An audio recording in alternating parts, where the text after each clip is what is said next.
अस्सलाम वालेकुम dear students. Calculus and analytic geometry के सिलसिले की इस वीडियो में मैं एक बहुत ही इम्पोर्टेंट टॉपिक को डिस्कस करूंगा जो एप्लीकेशंस ऑफ डेरिवेटिव्स से रिलेटेड है, और उस टॉपिक का नाम है रिलेटेड रेट्स। ये थॉमस कैलकुलस की एक्सरसाइज है 3.7, और मैं थॉमस कैलकुलस को ही फॉलो करूंगा अपने लेक्चर्स के लिए, कैलकुलस के लिए। ये एक्सरसाइज 3.7 है, और इस एक्सरसाइज 3.7 में जो मेजर हमारे पास प्रॉब्लम्स हैं उनको मैंने दो बड़े ग्रुप्स में डिवाइड किया है। एक वो प्रॉब्लम्स हैं जिनमें ट्राइंगल्स इन्वॉल्व होती हैं, और फिर वो प्रॉब्लम्स हैं जिनमें ड्रेनेज या फिलिंग के प्रॉब्लम्स आते हैं, और इनमें हमारे पास सिलेंडर्स और कोन से रिलेटेड जो है डिफरेंट प्रॉब्लम्स होते हैं। सबसे पहले तो इस टॉपिक को आप समझने की कोशिश करें कि ये जो टॉपिक हमारे पास है ये है रिलेटेड रेट्स। यहाँ रेट से मुराद जो होगा वो डिफरेंट क्वांटिटीज के डेरिवेटिव्स होंगे, ठीक है।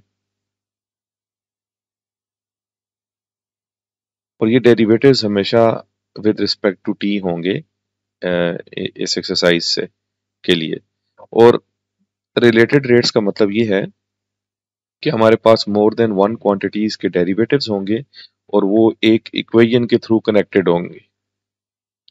तो ये याद रखिएगा कि इस पूरे सिनेरियो में, इस पूरी एक्सरसाइज में हम डिफरेंट क्वांटिटीज को, उनके रेट्स को आपस में किसी इक्वेशन के थ्रू कनेक्ट करने की कोशिश करेंगे।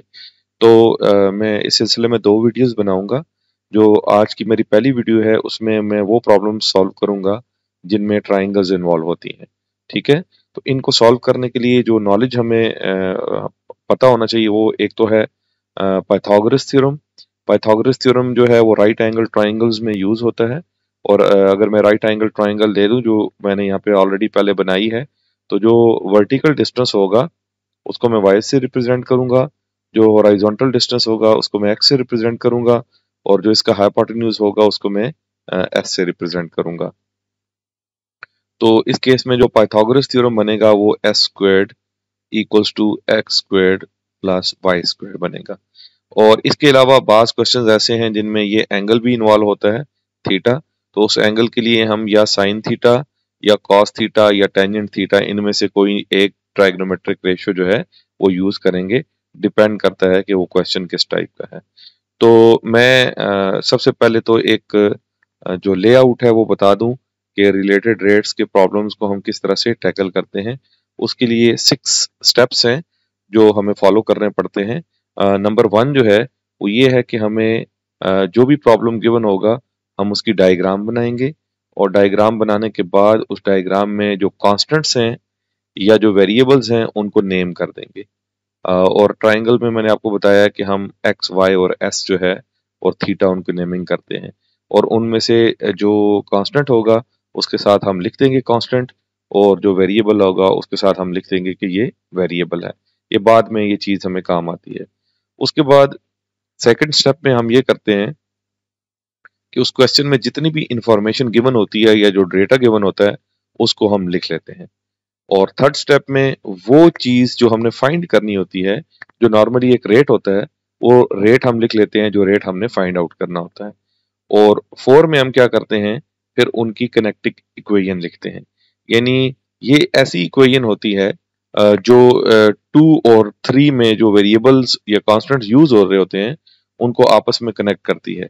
जिस तरह अगर एक्स वाई और एस यूज हो रहा है तो वो ट्राइंगल की तीनों साइड्स हैं, तो ट्राइंगल्स की तीनों साइड्स को आपस में कनेक्ट वाले करने वाली जो इक्वेशन है वो हमारे पास पाइथागोरस थ्योरम की इक्वेशन है। इसी तरह अगर मैं वॉल्यूम को, रेडियस को और हाइट को कनेक्ट करना चाहूँ तो वो वॉल्यूम ऑफ सिलेंडर का फार्मूला है, और इसी तरीके से हम फिर कनेक्टिंग इक्वेशंस बनाते हैं। उसके बाद हम क्या करते हैं कि जो कांस्टेंट्स होते हैं या जो फिक्स्ड वैल्यूज होती हैं वो हम पुट कर देते हैं, और बाकी जो इक्वेशन होती है कनेक्टिंग इक्वेशन उसको हम दोनों तरफ क्या कर लेते हैं, टी के लिहाज से डिफरेंशिएट कर लेते हैं। अब जब टी के लिहाज से हम डिफरेंशिएट करते हैं तो हमारे पास जो इक्वेशन बन जाती है वो रेट्स में बन जाती है। इन रेट्स से रिलेटेड रेट्स में हम चले जाते हैं, और फिर उस उन रिलेटेड रेट्स को हम क्या करते हैं, उनमें जो नॉन डेटा होता है वो पुट कर देते हैं, और उस नॉन डेटा की बेस पे जो अननोन रेट्स होते हैं वो हम फाइंड आउट कर लेते हैं। तो इस 6 पॉइंट्स को एक्सप्लेन करने के लिए मैं एग्जांपल्स करूंगा, और फिर मैं फर्दर 2 एग्जांपल्स और भी करूंगा ताकि ये टॉपिक आपको बिल्कुल अच्छी तरह से समझ आ जाए। तो जो फर्स्ट टॉपिक है वो हमारे पास राइजिंग बैलून का प्रॉब्लम है। तो राइजिंग बैलून के प्रॉब्लम में भी हमें ट्राइंगल इन्वॉल्व होती है। मैं इस क्वेश्चन को साथ जो है पहले इसकी डायग्राम बना लेता हूँ और साथ साथ रीड आउट करके आपको एक्सप्लेन कर देता हूँ। A hot air balloon is rising straight up from a level field is tracked by a rangefinder 500 feet from the lift off point। इसका मतलब है कि एक बैलून है, उसको हमने किसी एक जगह से ऊपर छोड़ा है और एक रेंज फाइंडर है जो उस पॉइंट से 500 फुट दूर खड़ा है और वो उस हॉट एयर बैलून को ऑब्जर्व कर रहा है। तो अगर मैं यहाँ पे हॉट एयर बैलून को करूँ कि वो ऊपर जा रहा है इस तरह से, तो इस पॉइंट से 500 फीट दूर जो है वो एक रेंज फाइंडर खड़ा है जो इसको ऑब्जर्व कर रहा है। तो ये हमारे पास इस तरह की एक ट्राइंगल बन जाएगी। इसमें ये हमारे पास y बन जाएगा और ये हमारे पास x बन जाएगा। ठीक है, अब आप देखें क्योंकि बैलून आहिस्ता आहिस्ता ऊपर जा रहा है तो ये जो y होगा ये वेरिएबल होगा, यानी ये चेंज होगा। अब ये जो x है, क्योंकि हम लिफ्ट ऑफ पॉइंट से रेंज फाइंडर आगे मूव नहीं कर रहा तो ये फिक्स्ड होगा। इसके साथ मैं लिख लेता हूं ये कांस्टेंट है। सही है। तो जो मैंने 6 स्टेप्स कहे थे उनमें पहला स्टेप क्या था कि आप डायग्राम बनाते थे और डायग्राम बना के जो आपको कांस्टेंट या वेरिएबल इसमें इन्वॉल्व हो रहे हैं वो लिख लेते हैं। तो क्योंकि हमें फिलहाल ये नजर आया है कि वो बैलून ऊपर जा रहा है तो उसको मैंने y कह दिया है और लिफ्ट ऑफ पॉइंट से रेंज फाइंडर का जो डिस्टेंस है उसको मैंने x कह दी है। आगे मैं क्वेश्चन की सेकंड लाइन पढ़ता हूँ।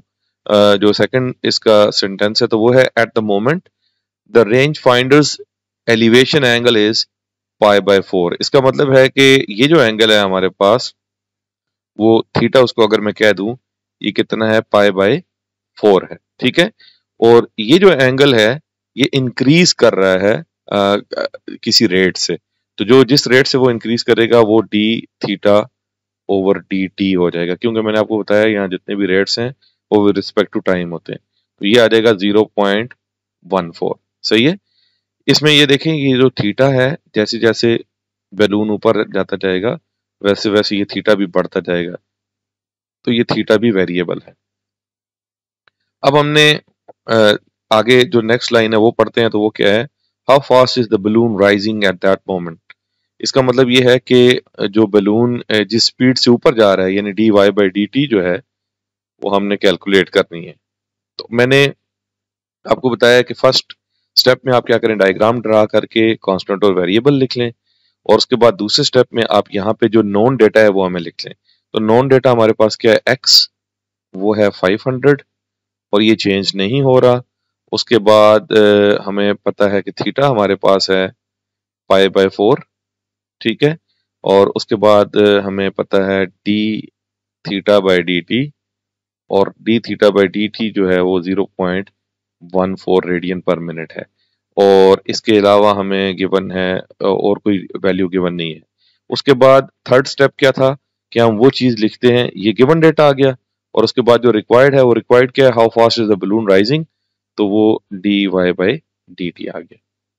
तो ये पहले 3 स्टेप्स जो है वो हमने कर लिए हैं, डायग्राम भी बना दी है, कॉन्स्टेंट्स और वेरिएबल्स भी मेंशन कर दी हैं। उसके बाद हमने जो नेक्स्ट स्टेप है, फोर्थ स्टेप, वो है कनेक्टिंग इक्वेशन बनानी है।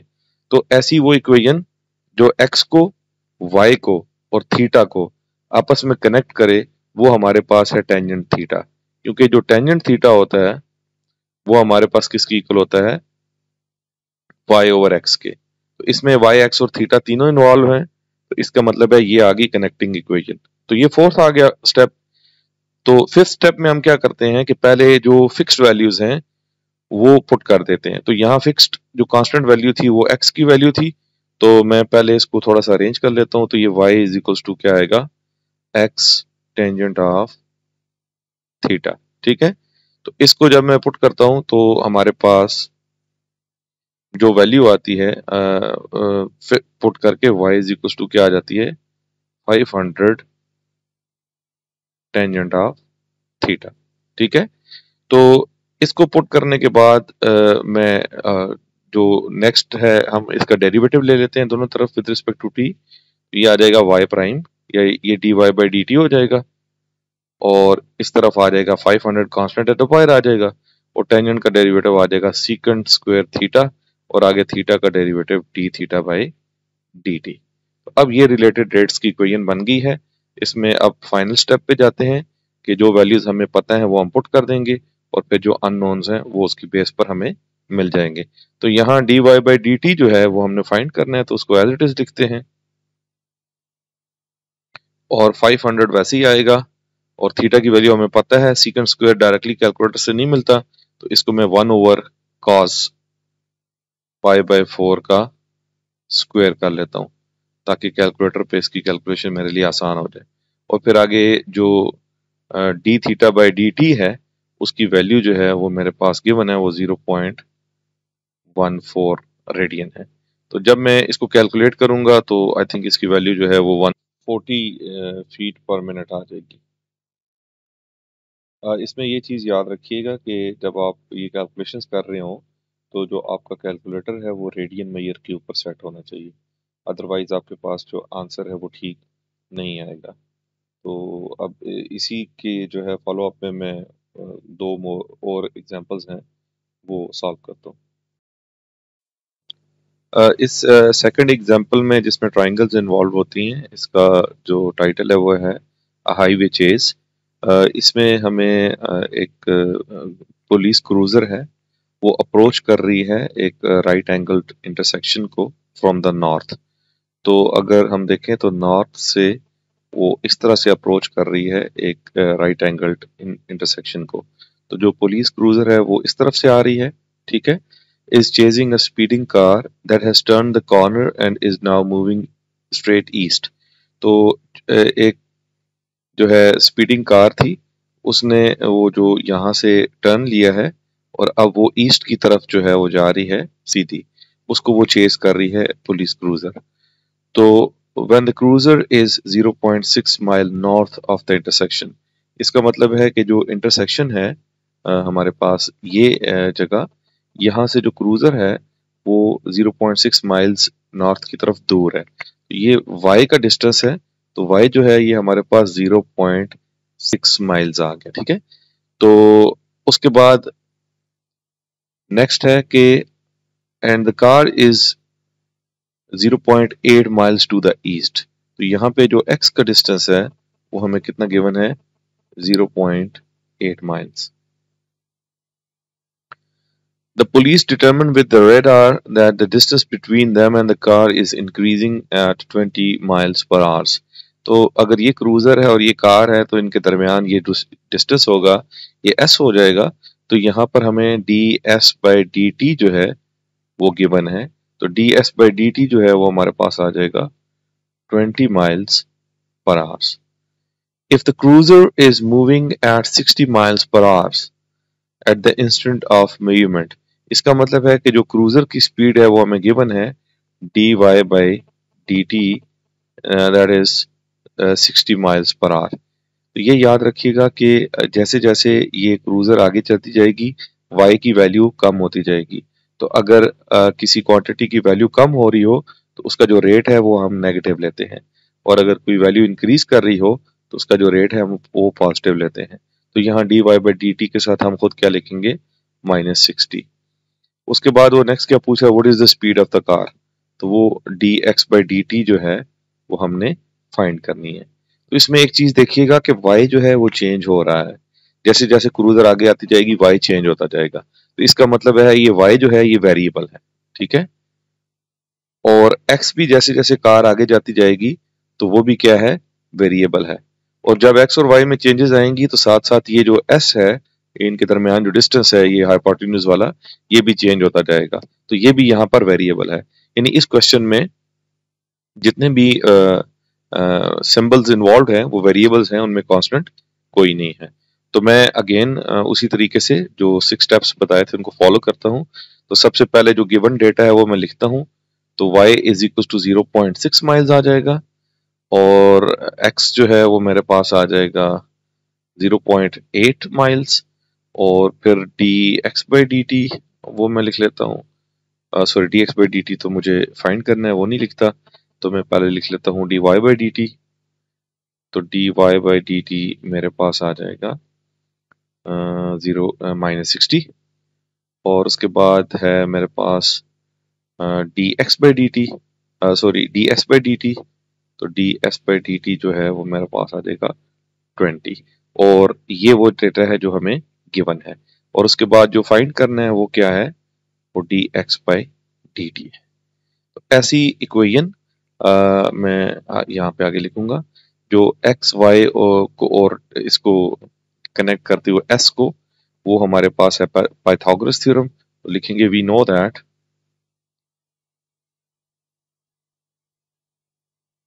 S squared equals to X squared plus Y squared. अब मैंने आपको बताया अगर कोई कांस्टेंट हो तो उसकी वैल्यू पुट कर देते हैं और डेरिवेटिव ले लेते हैं। अब यहाँ कांस्टेंट कोई नहीं था तो मैं डायरेक्टली डेरिवेटिव ले लेता हूँ। तो ये आ जाएगा 2s D S by D T equals to 2x D X by D T plus 2y D Y by D T. ये वैल्यूज जो है ये जो डेरिवेटिव है उसके बाद मुझे मिल जाएंगी। अब इसमें मुझे ये देखें कि D S by D T की वैल्यू पता है, वो मैं पुट कर सकता हूँ। तो ये आ जाएगा 2s और साथ क्या आएगा, D S by D T जो है वो 20 आ जाएगा। और यहाँ पे ये 2x की वैल्यू मुझे पता है, x की वैल्यू है 0.8 और साथ D X by D T मुझे फाइंड करना है। तो वो मैं यहाँ पे D X by D T लिख लेता हूँ।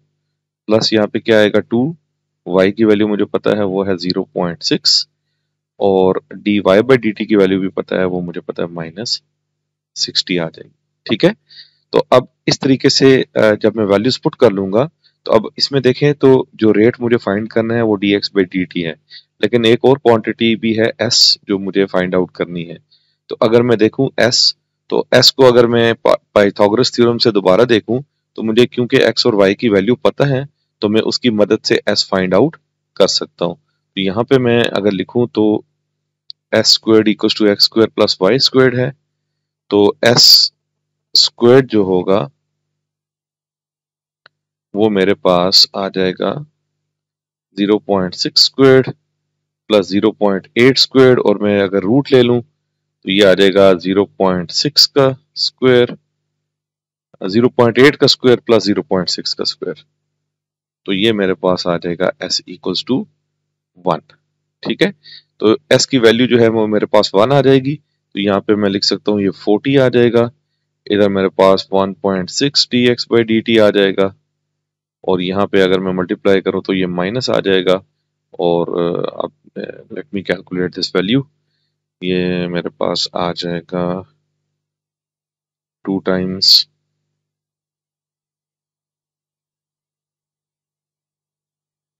0.6 टाइम 60, तो ये मेरे पास आ जाएगा 72। ठीक है, और उसके बाद अगर मैं इसको इस तरफ ले आऊं तो ये +40 हो जाएगा, ये 112 आ जाएगा, और ये 112 और इधर आएगा 1.6 D X by D T. तो इसका मतलब ये है कि जो D X by D T है वो मेरे पास आ जाएगा 112 डिवाइडेड बाई 1.6। तो मैं अगर इसको कैलकुलेट करूं तो वो आ जाता है 112 डिवाइडेड बाई 1.6, दैट इज 70। तो ये 70 जो है ये इसका आंसर है, और अगर इसमें की यूनिट देखना चाहूँ तो वो माइल पर आर आएगी। ठीक है, तो इस तरीके से आप हाईवे चेज के प्रॉब्लम को सॉल्व कर सकते हैं। अब मैं इसकी थर्ड जो है वो एग्जांपल की तरफ आता हूँ, जो एक्सरसाइज का एक क्वेश्चन है, उसमें स्लाइडिंग लैडर का प्रॉब्लम है। तो ये मेरा लास्ट क्वेश्चन होगा ट्राइंगल से रिलेटेड, जो मैं इस वीडियो में करने वाला हूँ। इसमें यह है कि a 13 feet ladder is leaning against a house when its base starts to slide away। इस तरह से हम एक घर की दीवार बना लेते हैं और उसके साथ एक लैडर है वो इस तरह से लीन की हुई है, और वो लैडर जो है वो आहिस्ता आहिस्ता इस साइड पे खिसकने शुरू होगी। तो ये जो लैडर है ये लेंथ अपनी चेंज नहीं करती, तो एस जो है वो हमारे पास क्या रहेगा, 13, और वो फिक्स्ड रहेगा। ठीक है, इसको आप कांस्टेंट लिख लें या फिक्स लिख लें। और उसके बाद ये है कि by the time the base is 12 feet from the house, ये जो x है ये 12 है। जैसे जैसे ज़ाहिर है ये स्लाइड करेगा x हमारे पास क्या होता रहेगा, चेंज होता रहेगा, तो ये वेरिएबल है। और उसके बाद ये है कि the base is moving at the rate of 5 feet पर सेकेंड, जो dx बाई dt है वो हमारे पास है 5 फीट पर सेकेंड। सही है। और अब जो पार्ट ए है, पार्ट ए में मैंने फाइंड करना है पहले ज़ाहिर डेटा उसी तरह से आप बाकी क्वेश्चंस की तरह लिख लेंगे, मैं डायरेक्टली करता हूँ कि how fast the top of the ladder is sliding down. हमने फाइंड करना है dy बाई dt, यानी ये यहाँ से कितनी जल्दी ये स्लाइड हो रहा है, तो ये dy बाई dt जो है वो हमने फाइंड करना है। तो पहले मैं dy बाई dt लिख लेता हूँ, यहाँ वो मुझे कैलकुलेट करना है। तो वो इक्वेशन जो एक्स वाई और एस को कैलकुलेट आपस में इक्वेट करती है वो अगेन पाइथागोरस थ्योरम है। तो वो आ जाएगा S squared equals to X squared plus Y squared. तो अब अगर मैं देखूं तो यहाँ फिक्स्ड वैल्यूज को पहले पुट करना है, तो वो 13 पुट हो जाएगा, तो ये 169 आ जाएगा। और यहाँ पे आएगा X squared plus Y squared. अब मैं डेरिवेटिव ले लूँ तो ये जीरो हो जाएगा, यहाँ 2x dx बाई dt आ जाएगा, और यहाँ पे 2y dy बाई dt आ जाएगा। तो जो वैल्यूज मुझे पता है वो मैं पुट कर देता हूँ। तो ये 0 आएगा, यहाँ पे आएगा 2, और इसके साथ आएगा x की वैल्यू 12, और dx बाई dt की वैल्यू है वो 5 है, और प्लस यहाँ पे क्या आएगा 2, और साथ y आएगा, और dy बाई dt आएगा। इसका मतलब ये है कि मेरे पास जो यहाँ पे अगर मैं मल्टीप्लाई करूँ तो ये इसका आंसर आ जाता है 120, तो ये आ जाएगा -120 equals to 2y dy by dt। और अब अगर मैं देखूं तो y की वैल्यू जो है वो मुझे शुरू में s की और x की वैल्यूज गिवन है, तो मैं अगर उनको पुट करूं तो ये 12 है, ठीक है, 13 है, और ये मुझे फाइंड करना है, तो ये आ जाएगा 169 equals to 144 plus Y squared. और यहाँ से y की वैल्यू जो है मेरे पास 5 आ जाएगी, ये आप खुद कैलकुलेट कर सकते हैं। इसका मतलब है कि ये dy बाई dt जो होगा ये मेरे पास आ जाएगा -120 अपनी जगह पे आएगा, और यहाँ से ये जो 2y है ये 10 हो गए इसके नीचे आ जाएगा। तो ये मेरे पास dy बाई dt जो है ये आ जाएगा -12 फीट पर सेकेंड। तो मैंने dy बाई dt कैलकुलेट कर दिया। अब इसका जो सेकंड पार्ट है वो सेकंड पार्ट ये कहता है at what rate is the area of the triangle formed by the ladder wall and ground is changing then. यानी अब मुझे वो इक्वेशन बनानी है, वो इक्वेशन फाइंड करनी है जिसमें एरिया जो है वो लेंथ्स के साथ कनेक्ट हो जाए। तो उसके लिए ज़ाहिर है आपको पता है कि जो एरिया ऑफ ट्राइंगल होता है वो 1/2 इंटू बेस इंटू हाइट होता है, तो वो एक्स वाई के इक्वल आ जाएगा। लेट मी करेक्ट दिस, ये आ जाएगा एक्स टाइम्स वाई। तो अब यहाँ पे मैं अगर D A by D T find करूँ, क्योंकि ये दोनों वेरिएबल्स हैं तो मुझे कोई कांस्टेंट पुट करने की जरूरत नहीं है, तो ये 1/2 आएगा। इधर आ जाएगा D X by D T और साथ y, प्लस इधर आ जाएगा x और साथ dy बाई डी टी। क्योंकि दोनों फंक्शंस हैं t के तो प्रोडक्ट रूल लग जाएगा।